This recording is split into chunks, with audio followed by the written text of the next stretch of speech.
I think today teaching about, of course, Lojong, the mind training, and also how to start your daily practice meditation, because I have seen lots of students asking me about it. You know, they're sometimes they really not so sure what should they practice every day. So I thought maybe this is helpful if I tell you some of sort of my ideas that how you practice every day for the beginners. And it's actually that this folder, this text, and within Tibetan Buddhism there are many different kind of practice, right? But first of all, develop and build your daily practice. And in order to develop your daily practice, for most of you, for most of us, I think it is better to short, many times I told you this, but you know, when you meditate, better to start out with short meditation section, of a comfortable sort of duration, so that at the end of your meditation section, you don't feel sort of, exhausted or something, uncomfortable, or, instead you feel inspired and happy to return to your meditation cushion on later on. So this is very important. When you meditate like every day, and sometimes good and sometimes not, up and down. So, and when you see your cushion, or when you think about your meditation, you feel sort of uncomfortable. Oh, it's difficult. I have to meditate, but it's kind of difficult. It's not good. That kind of idea. It's not good. You just instead last time I had a very good meditation experience. I want to do this more and more again and again. Like that kind of inspire, it's excitement, or, it's very important, build that kind of idea. Therefore, it is better to have sort of several shorter sections rather than one very long, like 2, 3, 4 hours, section. So just my teachers used to always say this, short meditation section, and frequently. That's, I think, very good instruction for beginners, and even though like advanced student. I think shorter section meditation is better, and many times practice like that every day is very important, because in this way your practice will sort of progress gradually and naturally and eventually, easily, and another thing also, I think it is very important that you think and appreciate your precious, this human life, and that you have all these sort of good opportunities, and think about this. It's really important, and you should recognize that how you are lucky, and this sometimes makes you, I want to do something because I have this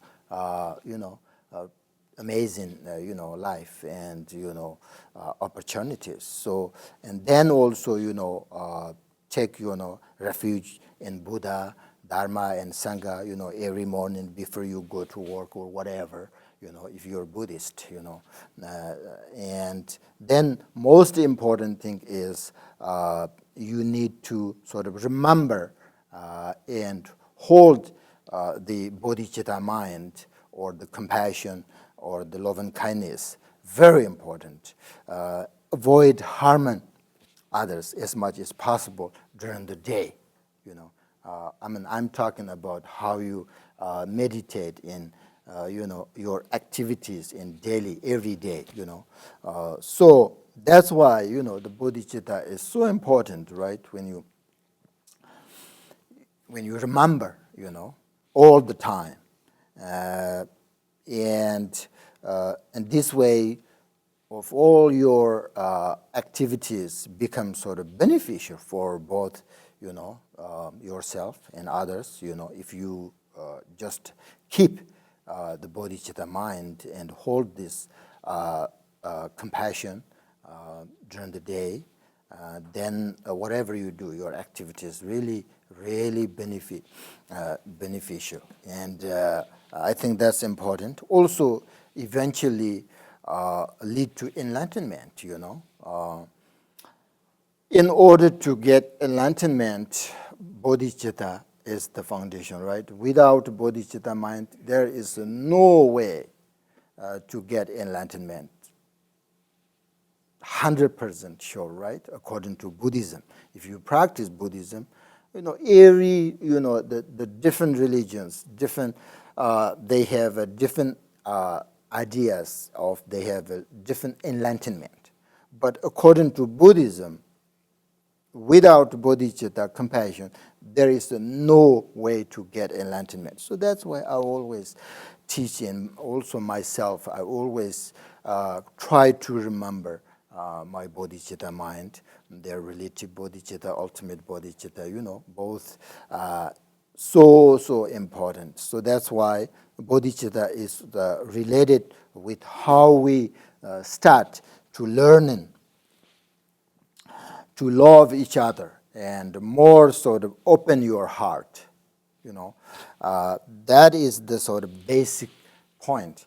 But it's very difficult, for us to love, and without also, expecting, anything in sort of, return, it is very difficult to do that. But, according to the Mahayana, the great vehicle are based on is the idea of the the communication, right, and openness and being without expectation. Don't ask and hope anything in return. That is the Mahayana practitioners goal. But we don't have that kind of mind yet.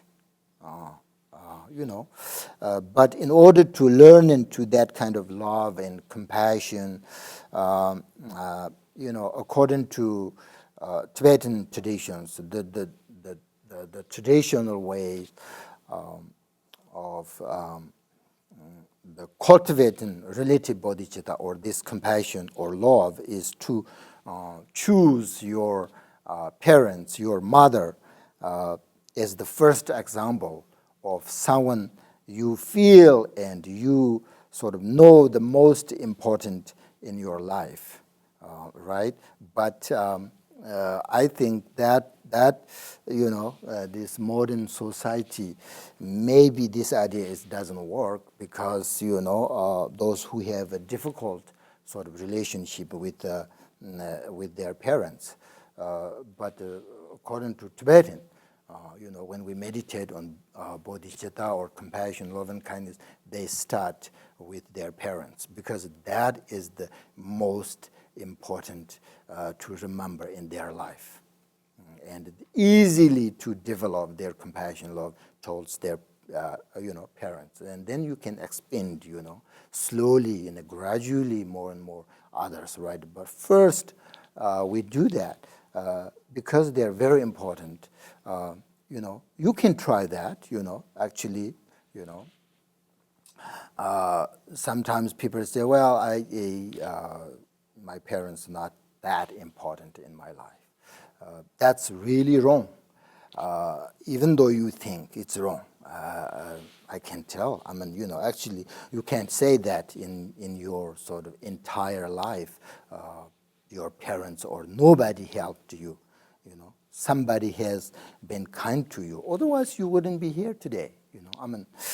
Somebody took care of you when you were really helpless.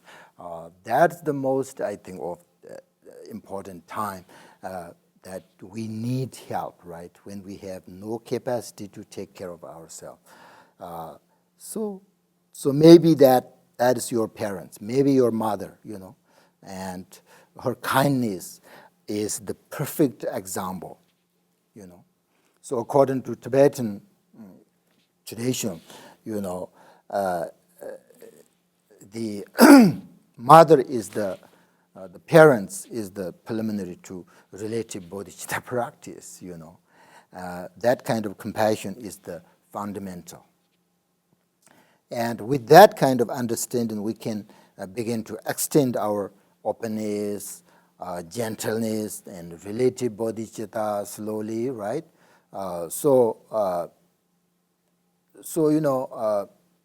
Putting your heart into Dharma practice is very important. And for that reason, it is good to begin any activity, and especially a meditation section, by cultivating your motivation, right? Very important.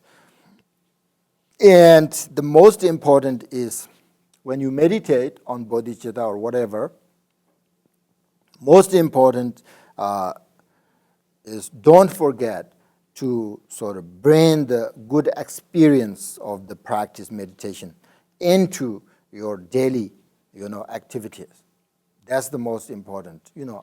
Many times I talked about these things, but when we meditate, no problem. Everything is very peaceful and calm and, compassionate or open your heart. It's no problem. But the problem is when we are not meditating, that's the problem. We forget everything, all our teachings and meditations, instructions, all this we forget, and instead we get angry, jealous, all this. So that's why I think the most important when you meditate and you have, a great experience and love and kindness or compassion or bodhicitta, this you need to bring into your daily activities, no matter what, work, eat, communicate with others, conversations, whatever. You have to remember that, The great teachers in Tibet, some teachers say, I almost never ever forget my bodhicitta mind. Even 1 second. Amazing, huh? We can do that, but we can remember, try to remember maybe 100 times a day, bodhicitta, right? When you are not meditating. When you meditate, it's okay. I'm sure you try to correct your motivation. Oh, this is for all living beings. Maybe you think about sufferings, yourself and others, and compassion. You have compassion towards others, like that. Your meditation. When you meditate, I think I have no suggestions. It's good, but the problem is myself. The most difficult time is when I not meditate. Then I lose everything, forget everything.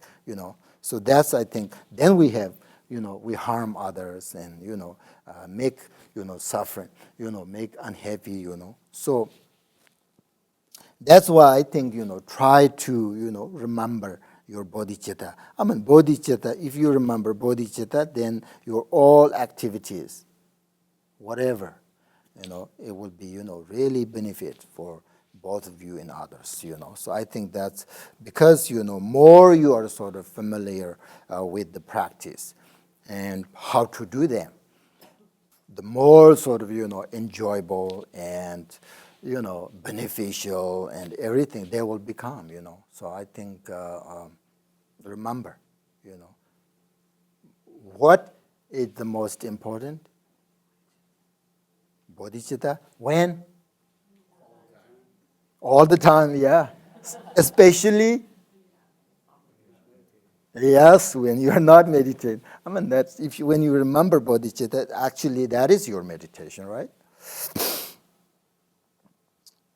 Because from my own experience, I know that these meditations can have really profound and effect and sort of, when you remember this, you're feeling sort of peaceful and the one very important is, you can feel when you meditate on this more often, your heart really often, and you understand others. That's the, I think this is the qualities, and when you do this, remember and meditate, and after this meditation, then you sort of we easily how we relate it to others and around us, that's, I think, most important.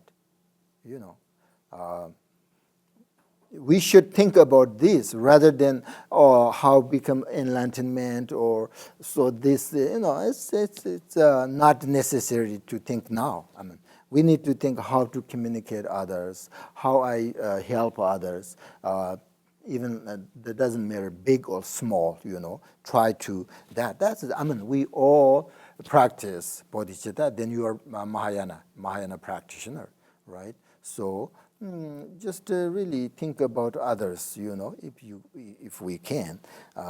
So I think this is very important, very, very important. I know you remember and you like bodhicitta, practice bodhicitta, but just I always, every time, all the time, remind you this, make sure that you really understand how important it is. And so if you want to, that's in general, right? That's your motivation. That's your, you need to remember in general. But if you want to practice every day, and if you don't know how and what kind of practice, meditation for your daily practice, then I think I should, you should start with your daily practice meditation on Buddha. Okay? If you are Buddhist, and if you are also not practicing preliminary yet, then I think this is very, very good for you. I just give you the blue. And there the Buddhas, how you practice on Buddha. I mean, Buddha Shakyamuni is our fundamental teacher, right? And all the teachings that we practice originate with Buddha Shakyamuni. That's why if you're Buddhist, no matter you are, Nyingma, Karja, Sarcha, Gelu, whatever, you have to practice on Buddha, right? So if you meditate on him, Buddha, visualize the Buddha and think all the enlightened qualities manifesting as the Buddha who you visualize in front of you.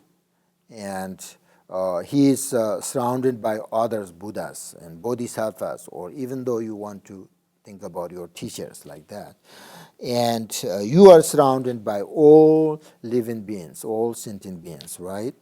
And then sort of, think about purify and accumulate positive potential and imagine sort of receiving the Buddha's blessings and inspiration, increase your confidence and joy. Then you can sort of recite the refuge and bodhicitta prayer. In here you can see the text. There are the refuge and bodhicitta prayers 3 times. Think about bodhicitta, and after that contemplate the 4 immeasurables. Right? It's very important to deep your love and compassion, joy and equanimity for all living beings. You should say this prayer 3 times slowly and with some maybe sort of Tonglen practice or other these bodhicitta practice, you can do that if you want. After that, you can start meditate on Buddha. So this is short text for meditation on Buddha. We call this is the treasury of blessings, a practice of Buddha Shakyamuni by Mapam Rinpoche. This is very important text, and very profound and convenient, most, I think, Sartya, Gelu, Garja, Nyama, all, I think, they practice on this text, I think.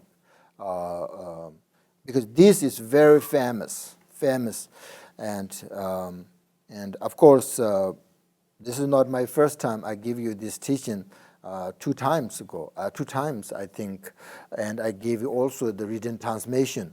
When I was Tibet at the Larong Monastery with Khenpo Jigme Phunso, one day we had like 20,000 students there, and he gave us the written transmission and teaching on this. There is a big commentary also on this text by also Mapam Rinpoche. He gave that commentary, he taught that commentary 1 year when I was there, and he said, no matter what, you have to practice this, and except when you get sick, really get sick, then maybe you can't. Otherwise, you can't say, he told us, you can't say, today I'm busy, I can't. You can't say that. And when you're sick, then maybe okay, because you can't. But otherwise, you have to practice this every day.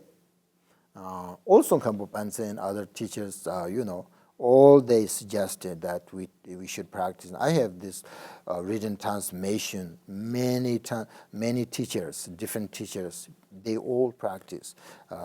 Some Garjin, Nyingma, Gelu, all they study this. So this is very, very nice, and you should practice. If you practice preliminary, then I think it's everything include. You don't have to practice this. But if you're not practice preliminary, or and you want to practice every day, I think you should practice this. That's I do practice this every day because of Khenpo Jigme Phunso told us that, and we promised practice every day, and so when you practice this, with the visualization. Actually, it will say, if you read this text, it's very easy to visualize Buddha. Actually, Buddha is a very simple person, right? There is no ornaments, there is no tools, only bag and bowl. So it's very simple visualization, and letting Buddha's wisdom and compassion in the form of sort of beautiful light, fill every part of your body and mind while you recite this text. And especially there is a Buddha's mantra in there, Maha Mane Mane Maha Manai Soha. Of course, you remember that, right? This Buddha's mantra, and which is in this text. And you can say his mantra 100 times with visualizations if you have time, and then at the end do some relax in meditation.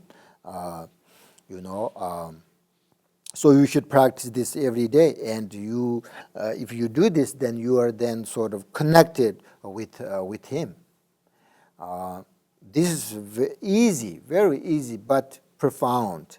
So this is for those who are really not practicing preliminaries, and this is also we call Lojong practice. Lojong practice is not just a method of contemplation, but means for changing the whole sort of way we see, we think, we feel, we perceive, and so on and so on. So the goal of Lojong practice is to realize the Buddha nature, right? You remember that. And we practice meditate because we all have what we call the Buddha nature, right? So it is the mind's sort of potential and to express wisdom.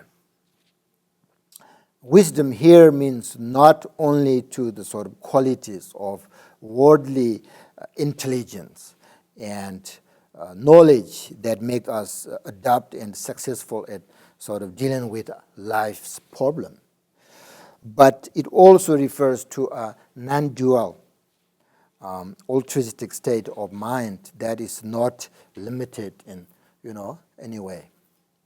So this is we called wisdom consciousness, wisdom mind, or Buddha nature or ultimate bodhicitta. And Buddha nature is something we have inside of us naturally already.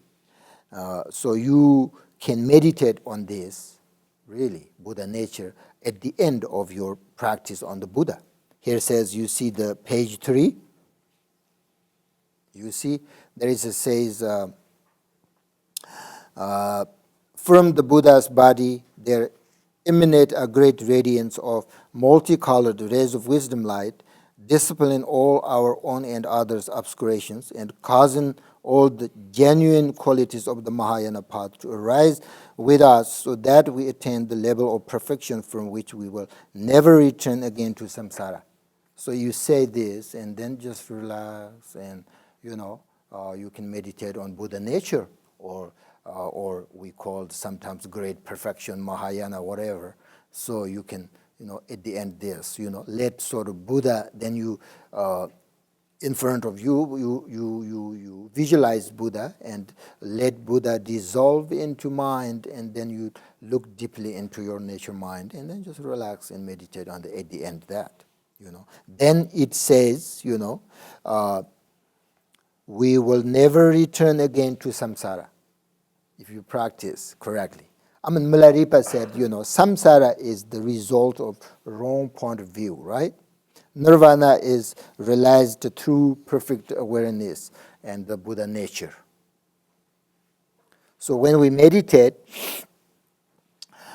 we should try to, rest in the sort of wisdom consciousness and try to use the wisdom consciousness rather than use the ground consciousness, which is the alaya, right? I assume that most of you practice on that, alaya, right now. That's good. That's no problem at all. You practice ground consciousness. That's okay. It's fine. According to Mupam Rinpoche's, the Dzogchen teaching, when you meditate on alaya, it's the very, very good method.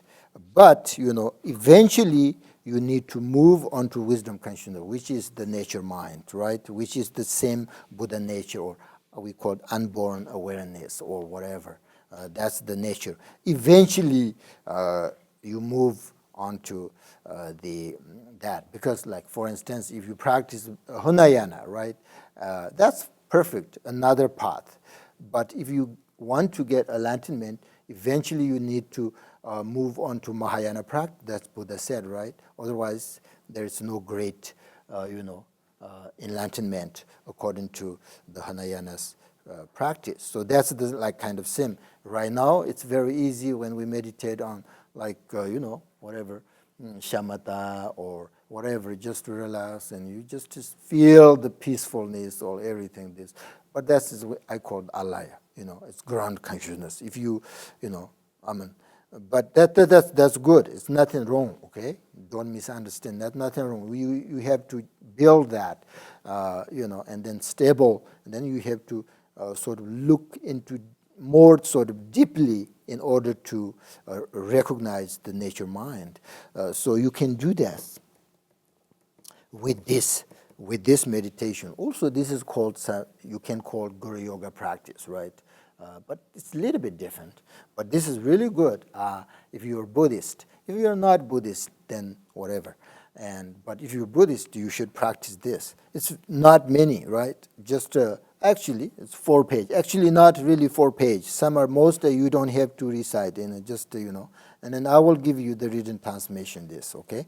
And then if you want, you can practice. I'm not saying that you have to, okay? It's up to you. But it's really, if you practice, it's very nice, and then you can also sort of build your devotion.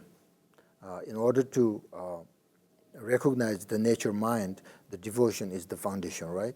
So without devotion, there is no recognize, there is no nature mind, there is no way. So if you understand more Buddha, how important in our life and how important, because we are here and we have this happiness, we have this great meditation because of Buddha.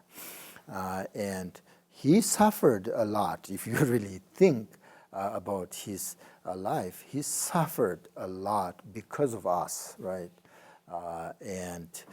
So that's why it's great. We should really think about Buddha. It's amazing. This is our teacher. So that's just to let you know. And we should practice today again.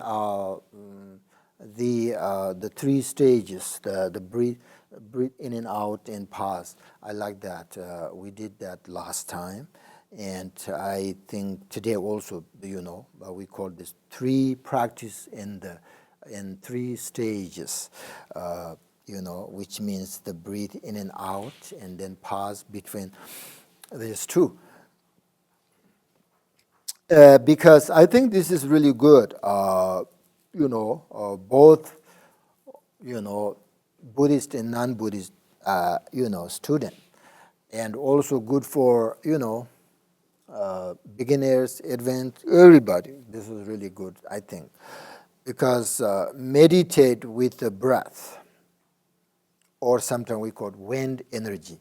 It's very essential because, through that we can release all physical and mental suffering, I think, actually. And it is very good method for achieving peace of mind, right? You know that. Peace of mind is very important, right? Ultimately, peace of mind, this is sort of experience of wisdom and realization. So this is very important. It is, the Buddhist teaching, it is said that there is no human beings who doesn't really wish for happiness,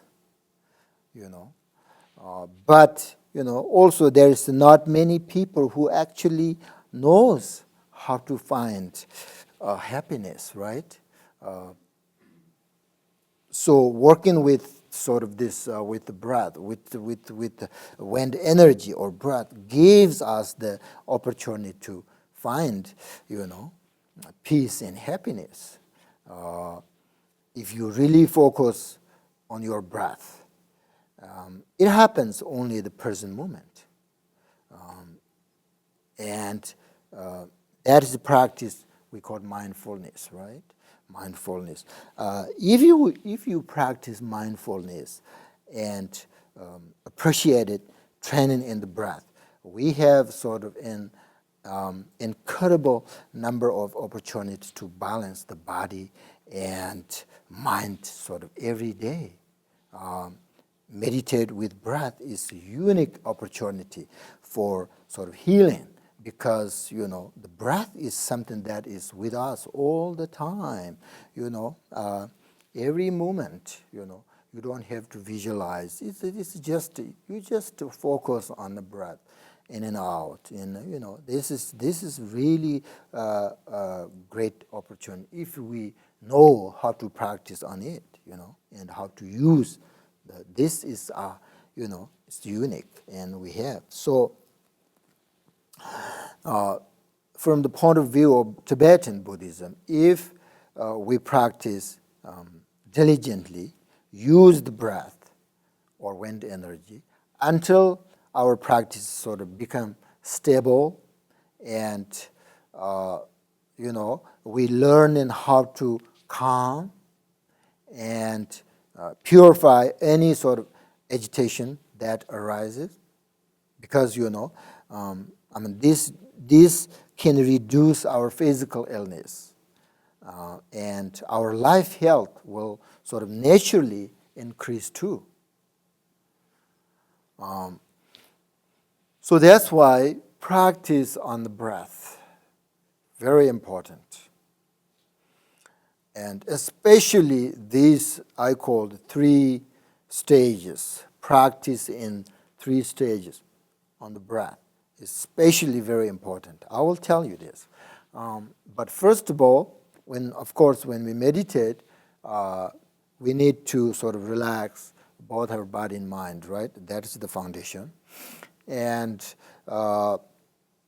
then when breathe in and out, and then sort of pause your breath, right, below the area of the navel, and then you relax on that, right?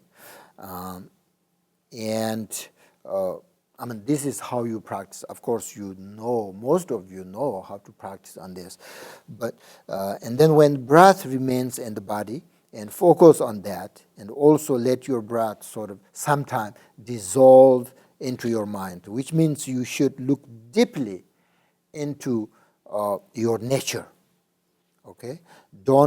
Which means don't follow your thoughts of the past and future, right?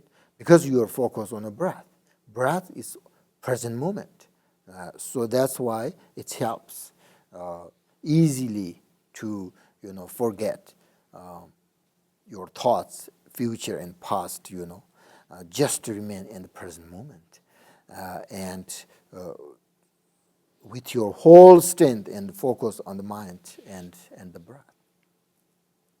And then slowly allow yourself to enter more deeply into sort of quiet and calm, right? Just to let it be in awareness.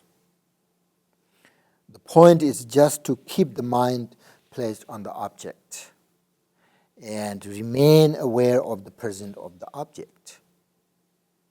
This is also mindfulness, right? When the mind sort of, gets the sort of, distracted, and then gently bring it back to the object and then leave it there. And both mind and body just to relax. And as you pay attention to your breath, you will also be aware of sounds and the thoughts, but you are not really to grasp or reject them. Just let them alone. That is the first step. Actually, in order to practice, meditate on this, there are 2 steps. Okay, I will tell you this. Very important. You should be aware of the most important when you practice on this. The most important, you should be aware of the gap between the breath. That's I think. Breathe in and out. Just focus on your breath and slowly, gently breathe in and out. And then between these 2, you will experience, if you just pause gently and slowly, and then you will experience the inner sort of calmness and relax on that space. That is the most important. I will tell you that. If you are beginner, because if you're a beginner and with this meditation, you will experience the peacefulness, right? When you pause and just to relax on that, and without thoughts, and everything's let them go and calm. And then if you're a beginner, your mind is very calm, and you will experience the peacefulness. And then if you are advanced sort of practitioner with this meditation, you will experience the alaya, the ground consciousness. Also, little bit, awareness with that. It's very nice, if you're advanced practitioners. Not only you experience not only peacefulness come, but still little bit the awareness, right? And if you are a high-level practitioner, with this meditation, you will experience the nature mind, or the ultimate bodhicitta, or we call great perfection, So that's why I like this meditation. Just, when you meditate on this, pause your breath and meditate whenever, let's say, like if you are a very high-level practitioner, then you understand and you recognize the nature mind, right? So then you meditate on the pause your breath and meditate on that. And then sometimes your thoughts arise, right? And then what do you need? Just to breathe out very gently and focus on that. Because you focus on breath. The breath out in present moment, right? So immediately your thoughts dissolve. And it helps. And then breathe. And then sometimes breathe out and I pause there. When I breathe out, I pause there and try to, stay in nature my mind.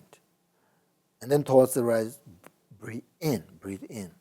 Slowly focus on that and easily thoughts go away. And then I pause. And then practice on that. So, I think this practice is very nice. That's why I like this meditation. So,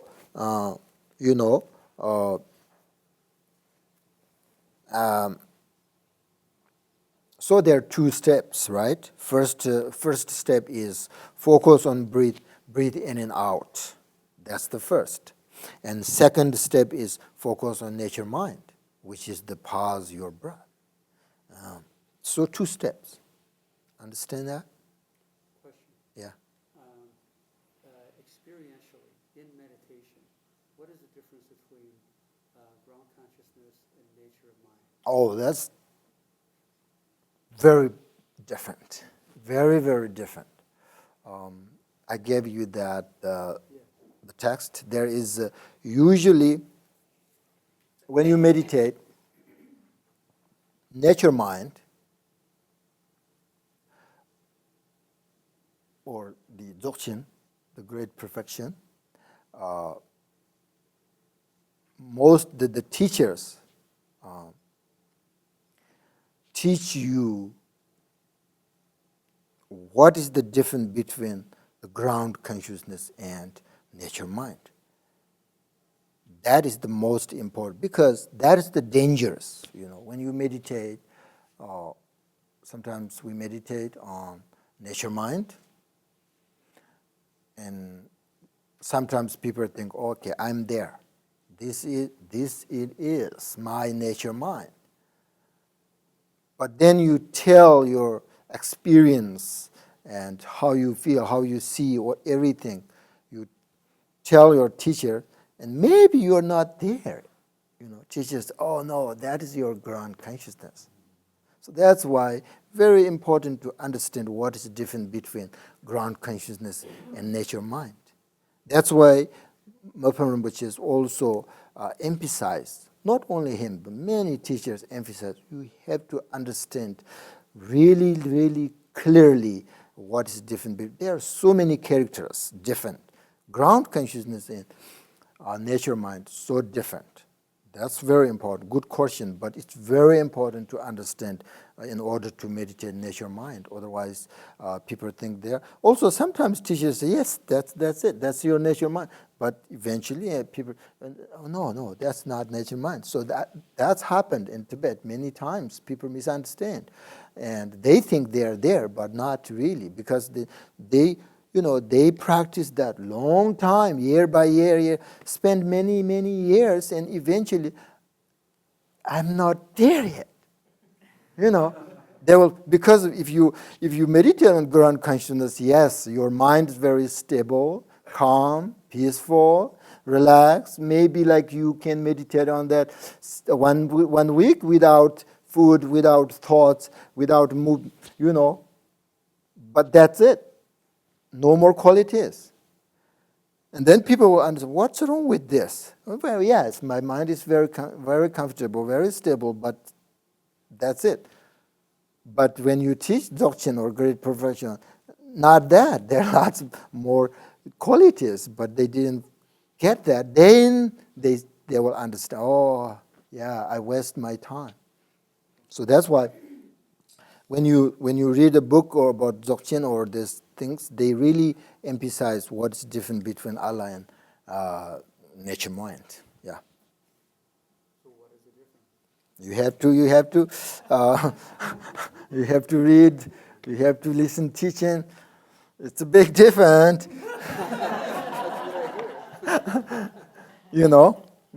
I mean very shortly, very briefly, awareness and clarity. That's the different, right? There are many characters. There is a Dzogchen prayer. There is actually 5 major difference between these two, and also different characters. But shortly, very, awareness and clarity. But if I say awareness, clarity, there no sure what is clarity, what is awareness. So we have to slowly, understand these things. This is a big topic. Your question is just between what is different between Allah and nature mind is big topic. But we'll slowly. Yes, that's very important to understand in order to meditate on nature mind.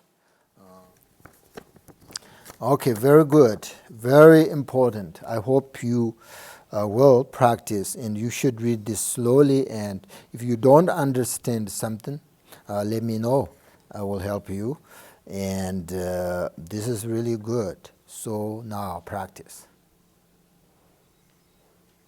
Few minutes, okay? And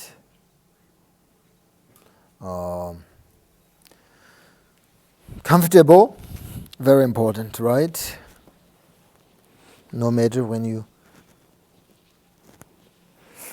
the 7 posture of Birujana, or lay down or sit on chair, doesn't matter, but it's very important, comfortable, your body and mind. Breathe deep.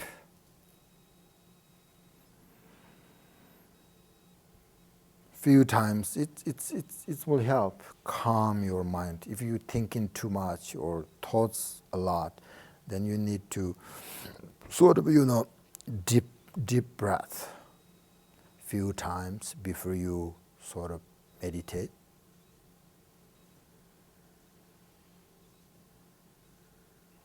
And then very quickly correct your motivation.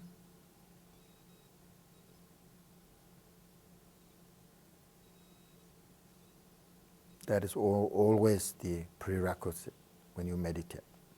Correct your meditation, correct your motivation, and then just to relax both your body and mind. That is the foundation. And once your body and mind just settled and relaxed, and then you can start, just to focus on your breath. It's very easy. Breathe in and out and pause.